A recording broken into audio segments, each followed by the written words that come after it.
So coming from that, you said you were 16 when you were with the classical Yeah, instructor? yeah. And so not too long after 16, 15, 16, that, 17. you really got into your first formative gigs.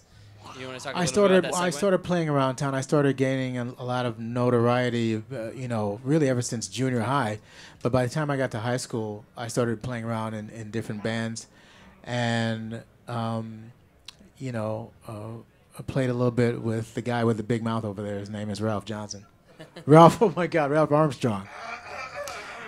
While he's clearing his throat, one of the great bass players from Detroit over there.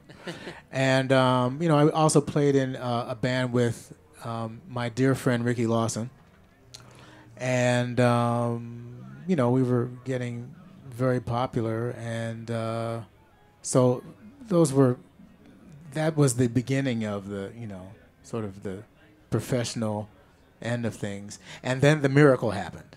The pivotal moment. Let's Yeah. talk about the pivotal moment. What happened? Okay, I'm going to try to keep this short because there's a lot of ground to cover. But basically, that same friend of mine, Ricky, was asked to audition for Stevie in New York. And so the night before he left, I went to his house to celebrate with him. And needless to say, I was extremely excited and happy for him.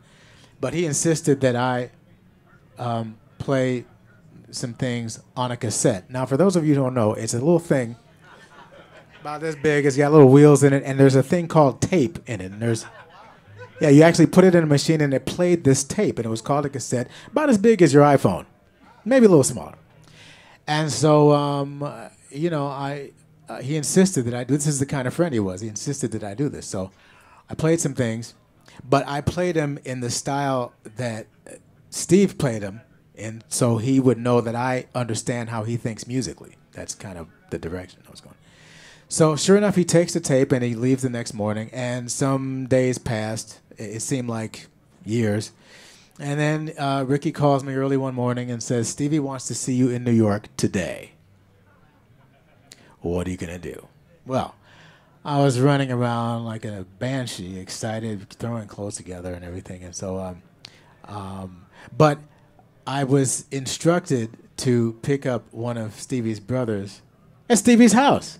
So now I get to go to Stevie Wonder's house and pick up one of his brothers. And I'm sitting I will never forget this. I'm sitting in the living room going, okay, I'm in Stevie Wonder's house now. All right. This is kind of cool.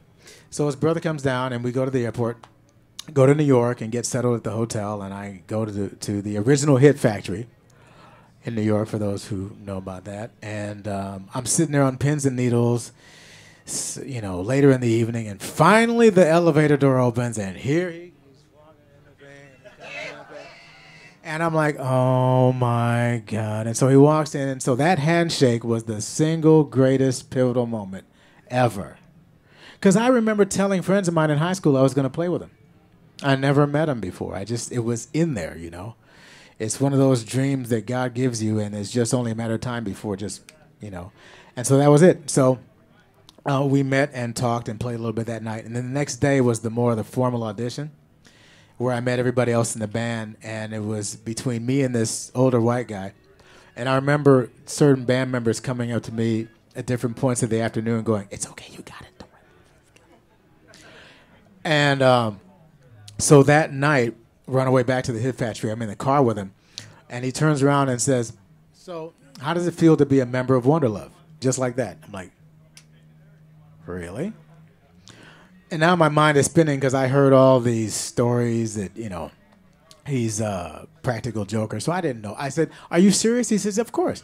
I said, well, would you mind telling my mom? Because I figured he wouldn't lie to her. So he says, no problem. So we get to the studio. I call the house and give him the phone. The first voice my mom hears is Stevie Wonder's telling her that he wants to take her son and put him in his band. And he said some other very nice things, and he gives me back the phone, and we spend the next 10 minutes screaming on the phone out of excitement. I go back home and get the rest of my stuff, and that was that. Now, the bad news is Ricky did not get the gig.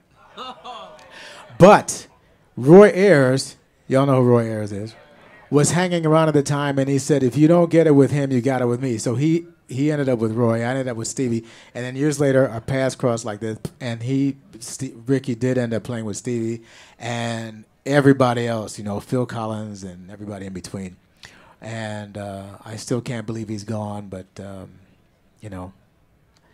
now he's playing for Whitney and Michael and Natalie and David and Glenn. So they're all having a good time up there.